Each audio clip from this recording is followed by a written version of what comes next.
আসসালামু আলাইকুম প্রিয় শিক্ষার্থীরা, ক্যামব্রিয়ান ভার্চুয়াল ক্লাসে তোমাদেরকে স্বাগত জানাচ্ছি। আমি মোহাম্মদ আরিফুর রহমান। আমরা তোমাদেরকে একাদশ ও দ্বাদশ শ্রেণীর উদ্ভিদ বিজ্ঞান এর যে তৃতীয় অধ্যায়টি কোষ রসায়ন ও অংশটুকু পড়াচ্ছিলাম। আজকে আমরা যে টপিকটুকু নিয়ে আলোচনা করব এর সাথে সংশ্লিষ্ট কিছু ক্লু আমরা দেখাচ্ছি। দেখি তোমরা ক্লু থেকে আজকে টপিকটি বুঝতে পারো কিনা। এটি একটি সুগার, যেটি আমরা পড়িয়েছিলাম তোমাদেরকে এর আগের ক্লাসে। এটি হচ্ছে ফল, এটাও একটি সুগারের উৎস, এটি গ্লুকোজ। খেয়াল করো। এরপরে রয়েছে আলু, তারপরে একটু বোধহয় খড়, আর হচ্ছে বার্লি বা ময়দা যাই বলি। এখানে বিভিন্ন ধরনের কিছু খাদ্য উপাদান দেখা যাচ্ছে, প্লাস কিছু গাঠনিক উপাদানও দেখা যাচ্ছে। আমার মনে হয় শিক্ষার্থীরা বুঝতে পেরেছে আজকে আমরা কি পড়াবো। যেহেতু এগুলো বিভিন্ন ধরনের কার্বোহাইড্রেট, আর আজকে আমরা এই যে বিভিন্ন কার্বোহাইড্রেট গুলো রয়েছে এগুলো কেমন, গঠনটি কেমন, সে বিষয়গুলো হয়তো পড়াবো আজকে। আজকে আমাদের টপিকটি হচ্ছে বিভিন্ন প্রকার কার্বোহাইড্রেটের গঠন। একটু মনে করিয়ে দিই তোমাদেরকে, আমরা এর আগে কিছু জিনিস জানি, কার্বোহাইড্রেট শ্রেণীবিন্যাস এবং উদাহরণগুলো জানি। আজকে আমরা সেগুলি পড়াবো। এবং এই যে পাঠটি আছে, এই পাঠ শেষে আমরা কিছু বিষয় সম্পর্কে জানতে পারবো। তার মধ্যে প্রথমটি হচ্ছে বিভিন্ন ধরনের কার্বোহাইড্রেট যে রয়েছে, মনোস্যাকারাইড, অলিগোস্যাকারাইড কিংবা পলিস্যাকারাইড, এবং তার বিভিন্ন ধরন, সেগুলো আমরা আলোচনা করবো ইনশাআল্লাহ, এবং সেগুলো গঠন আমরা ব্যাখ্যা করতে পারবো। গ্লাইকোসাইডিক বন্ড যেটি তোমরা পাওনা রয়েছে কিভাবে গঠিত হয় বা গ্লাইকোসাইডিক বন্ড কি সেটা আমরা জানতে পারবো। কারণ আমরা শুধু এতটুকুই জানি যে গ্লাইকোসাইডিক বন্ড দ্বারা অলিগোস্যাকারাইড থেকে মনোস্যাকারাইড থেকে অলিগোস্যাকারাইড এবং পলিস্যাকারাইড হয়, বাট সে বন্ডটা কিভাবে গঠিত হয় এই বিষয়টি আমরা জানি না। আমরা এছাড়াও জানতে পারবো মনোস্যাকারাইড থেকে অলিগোস্যাকারাইড এবং পলিস্যাকারাইড কিভাবে গঠিত হয় সেই বিষয়ে আমরা ব্যাখ্যা করতে পারবো। পাশাপাশি একটা বিষয় তোমাদের অজানা বা পাওনা রয়ে গিয়েছে, সেটা হচ্ছে রিডিউসিং সুগার এবং নন রিডিউসিং সুগার। আমরা এই বিষয়গুলো ধারাবাহিকভাবে আলোচনা করব ইনশাআল্লাহ। তাই অনুরোধ থাকবে, আমাদের আজকে ক্লাসে সবগুলো টপিক শেষ করতে না পারলেও আমরা এগুলো ধারাবাহিকভাবে যেহেতু ক্লাসগুলো পড়াবো, সুতরাং তোমরা ধারাবাহিকভাবে এগুলো দেখার চেষ্টা করবে এবং পাশাপাশি একটু নোট করে রাখবে যাতে করে তোমার বিষয়গুলো মনে থাকে। তো শুরু করছি আমরা। একটু মনে করিয়ে দিই, মনোস্যাকারাইড যেটি ছিল তার দুটো উদাহরণ আমরা পড়েছিলাম। একটি ছিল একটি ছিল গ্লুকোজ, আর একটি ছিল ফ্রুক্টোজ। অলিগোস্যাকারাইডের দুটো উদাহরণ পড়েছে, এটি ছিল সুক্রোজ আর হলো মল্টোজ। আমরা পাশাপাশি আরো একটি পড়াবো, সেলুবায়োজ। পলিস্যাকারাইড উদাহরণ পড়েছিলাম আমরা স্টার্চ, সেলুলোজ এবং গ্লাইকোজেন। আমরা আর সব পড়াতে পারবো না, আমরা প্রত্যেকটি অংশ ধীরে ধীরে পড়াবো ইনশাআল্লাহ। প্রথম আসছে আমরা গ্লুকোজের গঠন। তো আমরা একটু চলে যাই গ্লুকোজের গঠনে। খেয়াল করো, এই যে গ্লুকোজটি আছে, এই গ্লুকোজ আমরা তো এভাবে লিখি C6H12O6। শিক্ষার্থীরা তোমরা চাইবে, আমি চাইবো তোমরা আমি লেখার সঙ্গে সঙ্গে আমার সাথে তোমরা লিখবে। দেখো, 1 নাম্বার, এই গ্লুকোজের মধ্যে কার্বন সংখ্যা 6 এবং খেয়াল করো এখানে কার্বন, হাইড্রোজেন এবং অক্সিজেন অনুপাত কিন্তু 1:2:1। খেয়াল করো ভালো করে, কার্বন রয়েছে 6টি, 1, হাইড্রোজেন 12টি, অক্সিজেন 6টি, অর্থাৎ কার্বন, হাইড্রোজেন এবং অক্সিজেন অনুপাতটি 1:2:1। আর আমরা জানি এটি মনোস্যাকারাইডের সাথে সাদৃশ্যপূর্ণ। তাহলে 1 নাম্বার, যেহেতু কার্বন সংখ্যা 6, সো এটি হচ্ছে হেক্সোজ।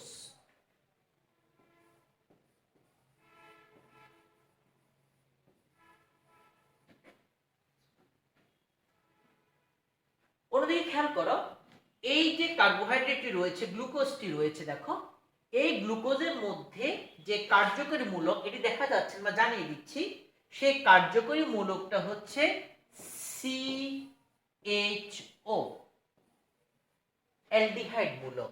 খেয়াল করো, তাহলে কার্বন সংখ্যা 6, তাই হেক্সোস।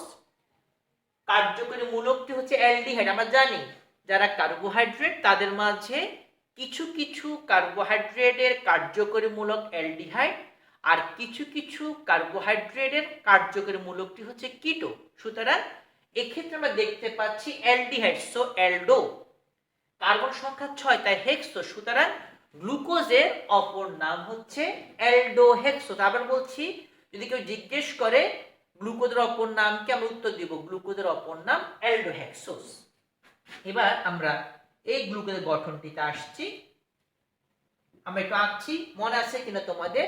প্রত্যেকটি কার্বোহাইড্রেটের দুটি গঠন, একটি হলো শেকল আর একটি চক্র। আমরা শেকল আঁকার চেষ্টা করব এবং পাশাপাশি চক্র আঁকবো। আমি চাইবো তোমরা আমার সাথে প্রত্যেকটি কিছু আঁকবে। প্রথমত কার্বন সংখ্যা 6টি আমরা দিয়ে দিই। 1, 2, 3, 4, 5, একটি কার্বন উপরে দিয়ে দিচ্ছি, 6। এখন দেখো অ্যালডিহাইড মূলক হচ্ছে এটি, CHO। আমরা জানি অ্যাসিড এবং অ্যালডিহাইড এরা অলওয়েজ 1 নাম্বার কার্বন হিসেবে কাজ করে। সুতরাং আমরা এখানে লিখতে হবে CHO। এখন দেখো আমরা এই CHO কে একটু ভেঙে লিখতে পারি। দেখো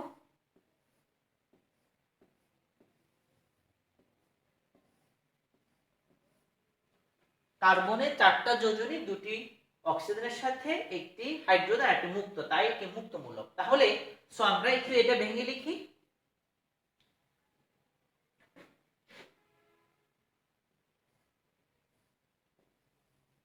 ও এ পাশে H,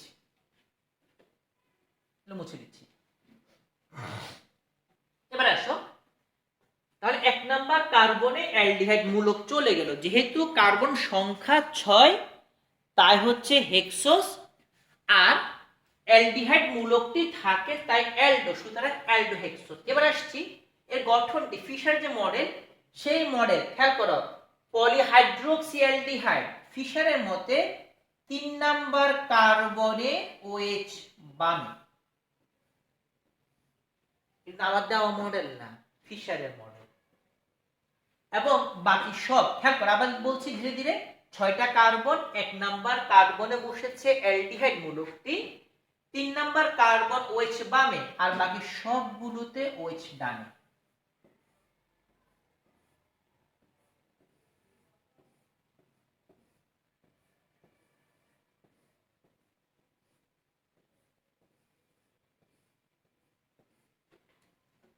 এখন দেখো কার্বনের যোজনী 4। এখন দেখো এখানে 1, 2, 3, 4 আছে। 2 নাম্বার কার্বনে খেয়াল করো 1, 2, 3, সো আমাদেরকে একটি হাইড্রোজেন দিতে হবে। দেখো 3 নাম্বার কার্বনের যোজনী 1, 2, 3, একটা হাইড্রোজেন দিতে হবে। 4 নাম্বারও একই, 5 নাম্বারও একই। এখন দেখো 6 নাম্বার কার্বনের যোজনী 4 হলেও আছে কিন্তু 2, সুতরাং আমাদেরকে 1, 2, 2টা H দিতে হলো। আমরা চাইলে 2টা H কে এভাবে আলাদা না লিখে, খেয়াল করো, ভালো করে খেয়াল করো, আমরা আলাদা না লিখে একসাথে এখানে CH2OH লিখতে পারছি। সুতরাং দেখো 3 নাম্বার অ্যালডিহাইড মূলকটি সবসময় 1 নাম্বার হিসেবে কাজ করবে।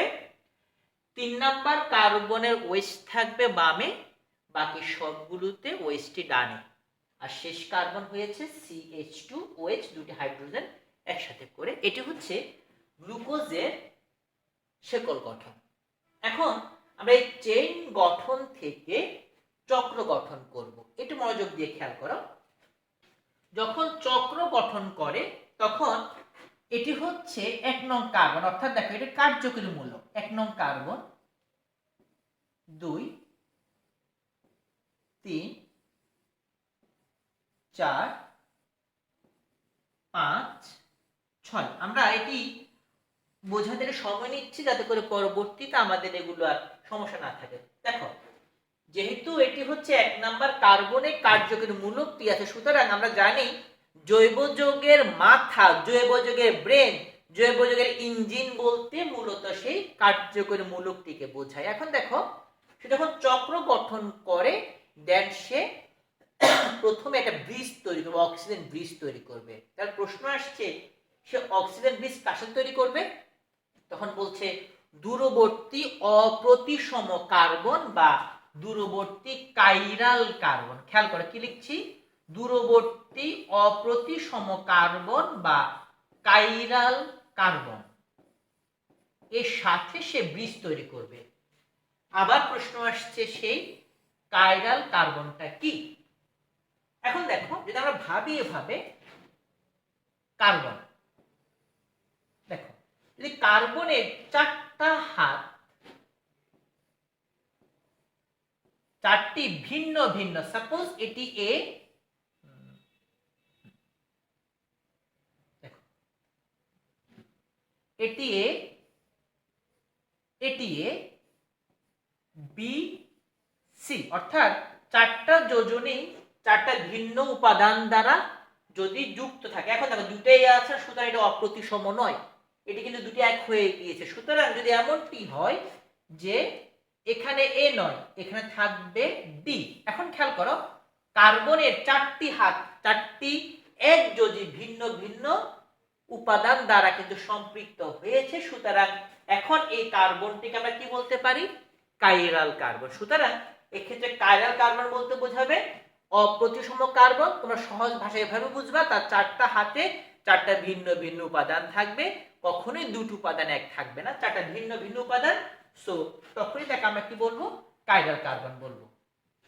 এবার আসছি আমরা, দেখো এখন ভালো করে খেয়াল করো, তাহলে 1 নাম্বারটার সাথে যদি কাইরাল কার্বন বলি দূরবর্তী, দেখো 2 নাম্বারটা কাইরাল নয়, এদিকেও সি এদিকেও সি, 3 নাম্বারটাও না, 4টাও না। দেখো 5 নাম্বার খেয়াল করো, এটা CH OH, যখন CH2OH হয়ে গেল তখন CH2OH পুরোটাই একটি মূলক হিসেবে কাজ করে। সুতরাং এক্ষেত্রে এটা যদি একটা মূলক ধরি, এদিকে সি, এদিকে H, এদিকে OH, তাহলে CH2OH, এদিকে সি, এদিকে H, এদিকে OH। সো এটি হচ্ছে, এই যে 5 নাম্বারটি হচ্ছে দূরবর্তী অপ্রতিসম কার্বন বা কাইরাল কার্বন। সো কি হবে? সে অক্সিজেনটা ব্রিজ তৈরি করবে। দেখো এখানে অক্সিজেন 2টা হাত না, সে একটা হাত দিয়ে সে ধরে রাখবে কার্বনকে,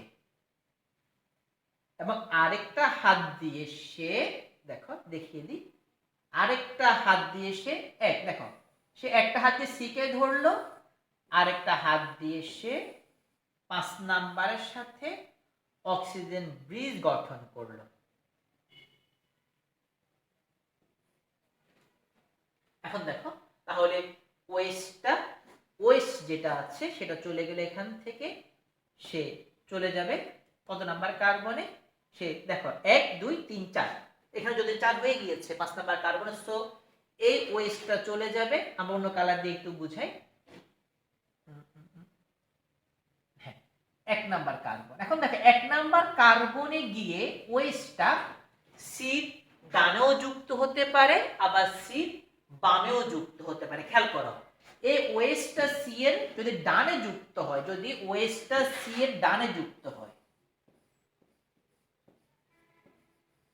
যদি ডানে যুক্ত হয় তখন তাকে বলা হবে আলফা গ্লুকোজ।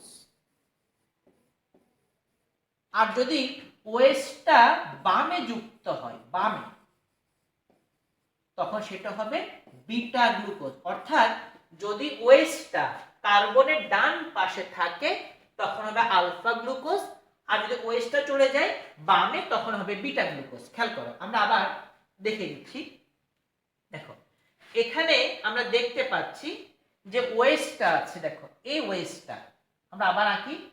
ওয়েস্টটা ডানেও যুক্ত হতে পারে বামেও যুক্ত হতে পারে, এখানে আছে ডানে। সুতরাং এটি যেহেতু ডানে রয়েছে তাই আমরা বলতে পারি এটি হচ্ছে কি আলফা গ্লুকোজ। আবার মনে রাখবে তাহলে আলফা গ্লুকোজ মানে কি, যদি এক নং কার্বনে হাইড্রোক্সিল মূলকটা কার্বনের ডান পাশে অবস্থান করে তখন তাকে বলা হবে আলফা গ্লুকোজ। এবার প্রশ্ন আসে তাহলে বিটা কখন হবে, খেয়াল করো, যখন এই ওএসটা ডান পাশে না বসে, যদি এই ওএসটা বাম পাশে চলে যায়, দেখো ওএসটা চলে আসলো বাম পাশে, এখন বামে যে এস ছিল ওই বেচারা কি হবে, সে ডানে চলে আসবে। আর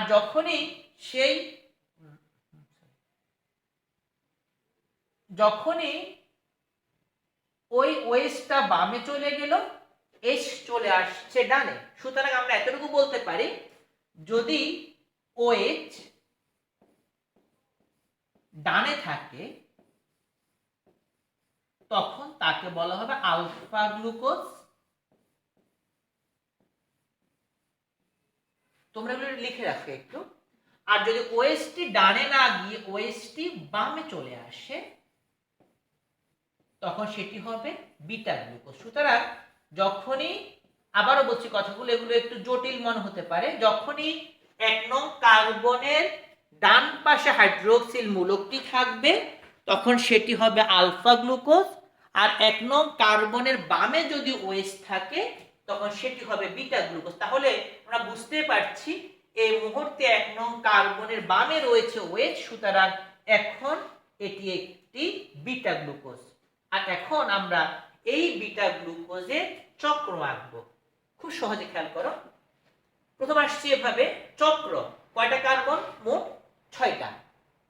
এবার আসো মূল চক্রে কয়টা কার্বন আছে, ভালো করে খেয়াল করো, 1 2 3 4 5। খেয়াল করো 1 এবং 5 নাম্বার কার্বন যুক্ত আছে অক্সিজেন ব্রিজের মাধ্যমে, আর 5 নাম্বারের সাথেই রয়েছে 6 নাম্বার।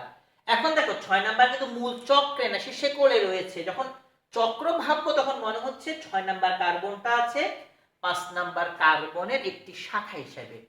সো মূল চক্রে থাকবে কয়টা কার্বন, 5টা, 1 2 3 4 এবং 5 নাম্বার কার্বন। 1 নাম্বার কার্বন এবং 5 নাম্বার কার্বন গঠন করেছে অক্সিজেন ব্রিজ।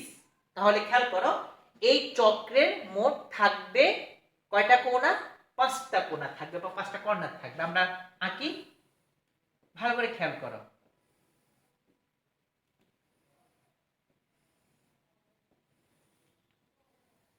দেখো একদম খুব সহজে আমরা কিছু বিষয় বুঝিয়ে বলি। যখন আমরা গ্লুকোজের এই চক্র আঁকার পর এই শেকলে যেমন উপর থেকে নিচে কার্বনের সংখ্যাটা লিখেছি, যখন চক্র আঁকবো তখন সেই কার্বনের কাউন্টিং হবে ক্লকওয়াইজ। খেয়াল করো ক্লক, এটা কিন্তু অ্যান্টি ক্লক, ক্লক হচ্ছে এই দিক থেকে। সো খেয়াল করো 1 নাম্বার এবং 5 নাম্বারের মধ্যে অক্সিজেন ব্রিজ, অক্সিজেন আমরা রেখেছি, একটু কারটা ভিন্ন করে দিই সহজ হবে বুঝতে। অক্সিজেন ব্রিজ, অক্সিজেন আঁকলাম। কত নাম্বার কার্বন, কত নাম্বার কার্বন, 1 নাম্বার। খেয়াল করো যদি ক্লকওয়াইজ হয় তাহলে এটা 1 নাম্বার কার্বন। দেখো 2 3 4 5, 6 নাম্বারটা পরে আসবো আমরা। তাহলে খেয়াল করে মিলছে, 1 নাম্বার এবং 5 নাম্বার, 1 নং এবং 5 ক্লকওয়াইজ অক্সিজেন ব্রিজ গঠন করেছে। এখন দেখো এখানে আছে ডানে এবং বামে। যখন আমরা শেকলটি আঁকলাম চক্রে কিন্তু ডানে বামে নেই, রয়েছে উপরে এবং নিচে। তাহলে বলছে তখন মনে রাখবে যেটি বা যে উপাদানটি ডানে থাকে সেটি যাবে নিচে। সহজ বুদ্ধি হচ্ছে এভাবে, ডানে লিখতেও খেয়াল করো দন্তা ন লাগছে, নিচে লিখতেও দন্তানা, সুতরাং এখানে সে কোলের ডানে যে থাকবে সে যাবে নিচে, স্বভাবতই বামে যে থাকবে সে উপরে থাকবে। তাহলে আমরা আসছি এবার প্রথমে আসছি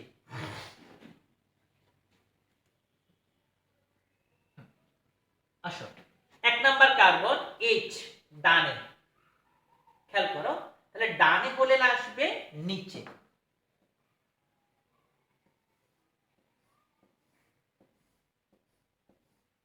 আবার মনে করে দিচ্ছি যেহেতু ওএসটা বামে আছে সুতরাং এটি একটি বিটা গ্লুকোজ।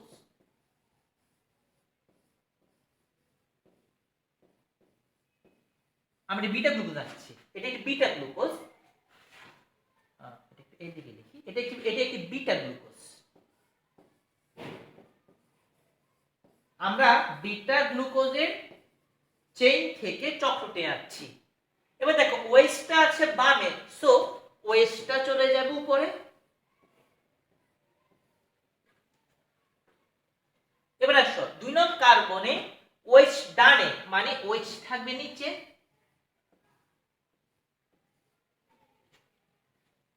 আর এইচ হচ্ছে কোন পাশে, দেখো তো এইচ হচ্ছে কোন পাশে, বামে, সো এইচ চলে যাবে উপরে।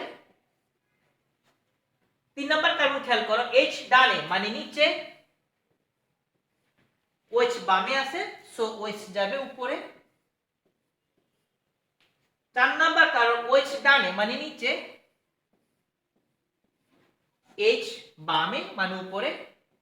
দেখো 5 নাম্বার দুটি বামে আছে এইচ আর শেষ মাথায় CH2S, সুতরাং CH2S যেহেতু প্রান্তীয় কার্বন সে চলে গেল উপরে, আর স্বভাবতই এইচ তখন নিচে। তাহলে খেয়াল করো এটি হচ্ছে সেই 6 নাম্বার কার্বনটি। তাহলে দেখো মিলছে কিনা, 1 2 3 4 5 6টা কার্বন, C6 মিললো। H12 1 2 3 4 5 6 7 8 9 10 11 12 মিলছে। O6 1 2 3 4 5 6, তাহলে C6 H12 O6 মিলে গিয়েছে। দেখো তাহলে এটি হচ্ছে একটি বিটা গ্লুকোজ, এটি হচ্ছে একটি বিটা গ্লুকোজ। তাহলে যদি আমরা সহজভাবে ভাবি, দেখো অন্যভাবে সহজ চিন্তা করে দেখো, H যদি হয় 1 তাহলে OH কে আমরা 2 বলতে পারি। খেয়াল করো কেন, H এ একটি উপাদান রয়েছে, OH এ দুটি। তাহলে ভাবো এই OH কত হবে, AH হবে 1, AOH হবে 2, AH হবে 1। তাহলে ভাবো ক্লকওয়াইজ 1 2 1 2 1, ভাবো ভালো করে, দেখো 1 2 1 2 1, এটি হচ্ছে একটি বিটা গ্লুকোজ। আবার বলছি বিটা গ্লুকোজ, সহজ বুদ্ধি, এক্সামে যেহেতু আমরা এত সময় পাবো না, কম সময় পাবো, সো আমরা এক্সামে এভাবে লিখবো মুখস্থ, ডান থেকে 1 2 1 2 1 মানে বিটা গ্লুকোজ। এবার খেয়াল করো আমরা একটু ভিন্ন ভাবে আসছি। এখন দেখো যদি এমনটি হতো 1 নং কার্বনের যে ওএইচটি, যদি ওএইচটি ডানে না থেকে সেই ওএইচটি থাকতো, সরি বামে না থেকে যদি ওএইচ থাকতো ডানে, আর তখন স্বভাবতই এইচটা চলে যেত বামে। তাহলে খেয়াল করো এখন যেহেতু OH যেটি সেটি আছে ডানে, সো এই মুহূর্তে OH ডানে থাকার কারণে এটি হয়ে গিয়েছে এখন আলফা গ্লুকোজ। খেয়াল করো ভালো করে, কারণ আমরা জানি 1 নং কার্বনের OH যদি ডানে থাকে তখন সেটি হয় আলফা গ্লুকোজ, আর 1 নং কার্বনের OH যদি থাকে বামে তখন হয় বিটা। এটি ছিল সেই বিটা। দেখো আর কোনো চেঞ্জ কিন্তু নাই, শুধু একটাই চেঞ্জ, একটাই জায়গা, সেটি হচ্ছে এই 1 নং কার্বন, এছাড়া অন্য কোথাও কোনো পরিবর্তন নেই। এবার ভাবো তাহলে যদি এটা হয়ে থাকে তাহলে 1 নং কার্বনটা আমরা মুছে ফেলি আগে একটু। আসো 1 নং কার্বন তাহলে কি হচ্ছে, OH ডানে মানে OH নিচে, আর H বামে মানে H উপরে। তাহলে ভাবো 1 নং কার্বন OH ডানে মানে নিচে, সো এটি হচ্ছে একটি আলফা গ্লুকোজ। এবার আমরা সহজ বুদ্ধি চিন্তা করি, দেখো একইভাবে OH যদি 2 লিখি, OH যদি 2 হয়, H নিশ্চয়ই আমরা জানি OH 2 H 1, তার মানে খেয়াল করো আলফা গ্লুকোজ হচ্ছে 2 2 1 2 1। আবার মনে করে দিই বিটা মানে ছিল 1 2 1 2 1। খেয়াল করো বিটা মানে 1 2 1 2 1। আলফা মানে কি শুধু এই জায়গায় চেঞ্জ 2 2 1 2 1, অর্থাৎ শুধু এই জায়গাটিতে পরিবর্তন আসছে 1 নং কার্বনে। খবরদার তোমরা এভাবে ভেবো 1 2 1 2 আবার 2 1 2 1 2 1 না, 1 2 1 2 1 আর 2 2 1 2 1, এই সব কিন্তু একই। খেয়াল করো ভালো করে, শুধু এখানেই চেঞ্জ। সুতরাং তোমরা কখনো 1 2 1 2 1 আবার 2 1 2 1 ভাবার দরকার নাই। আমরা এতটুকু বুঝে গেলাম যে আলফা গ্লুকোজ এবং বিটা গ্লুকোজ হচ্ছে খুবই সহজ মনে রাখার বুদ্ধি। আলফা গ্লুকোজ হচ্ছে 1 2 1 2 1, সরি আলফা হচ্ছে 2 2 1 2 1 আর বিটা হচ্ছে 1 2 1 2 1। এখন আমরা দেখি আমরা পারি কিনা, আমরা প্র্যাকটিস করে দেখি। গ্লুকোজের গঠন আমরা দুটো আঁকবো, এক হচ্ছে প্রথম আলফা আঁকি, তোমরা আমার সঙ্গে সঙ্গে আঁকবে।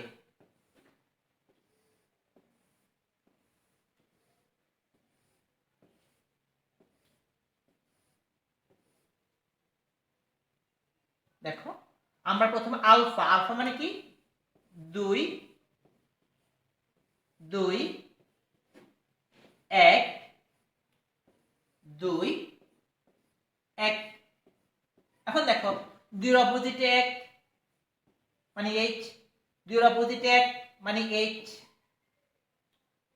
একই ভাবে দেখো এখানে কি হবে, H এর অপোজিটে OH, OH এর অপোজিটে H, আর শেষটা হচ্ছে CH2OH। তাহলে খেয়াল করে মিলছে 2, দেখো 2 2 1 2 1 মিলে গেছে।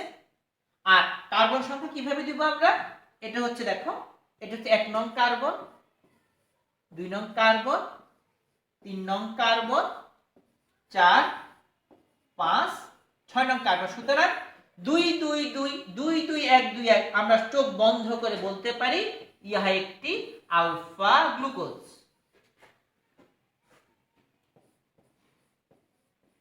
এবার আসো আমরা সবাই মিলে একটি বিটা গ্লুকোজ আঁকবো, একদম মুখস্থ আগের মতোই আঁকি।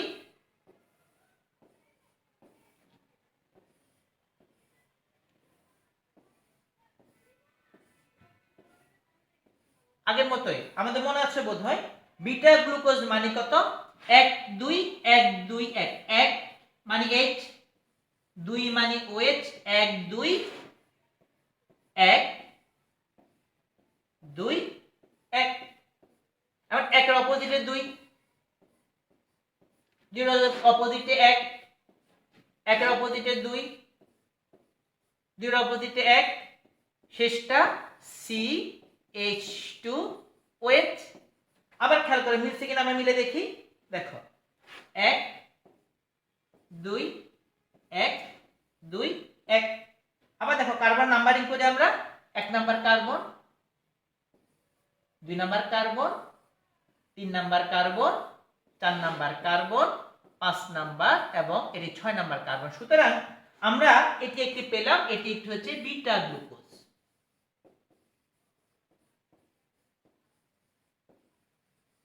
তো প্রিয় শিক্ষার্থীরা, আমি আশা করছি আমরা এই যে আলফা এবং বিটা গ্লুকোজটি আঁকলাম এবং প্র্যাকটিস করলাম, তোমরা অবশ্যই বাসাগুলো প্র্যাকটিস করবে এবং পারবে আমরা ইনশাআল্লাহ।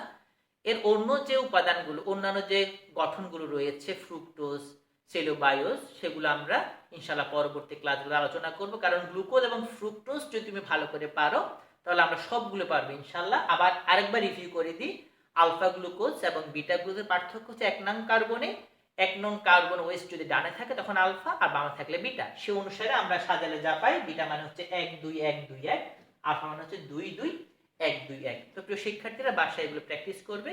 আমরা পরবর্তী ক্লাসে ইনশাআল্লাহ অন্যান্য যে গঠনগুলো আছে সেগুলো নিয়ে আলোচনা করব। সে পর্যন্ত ভালো থাকবে। আগের ক্লাসে ইনশাআল্লাহ আবার দেখা হবে। আসসালামু আলাইকুম।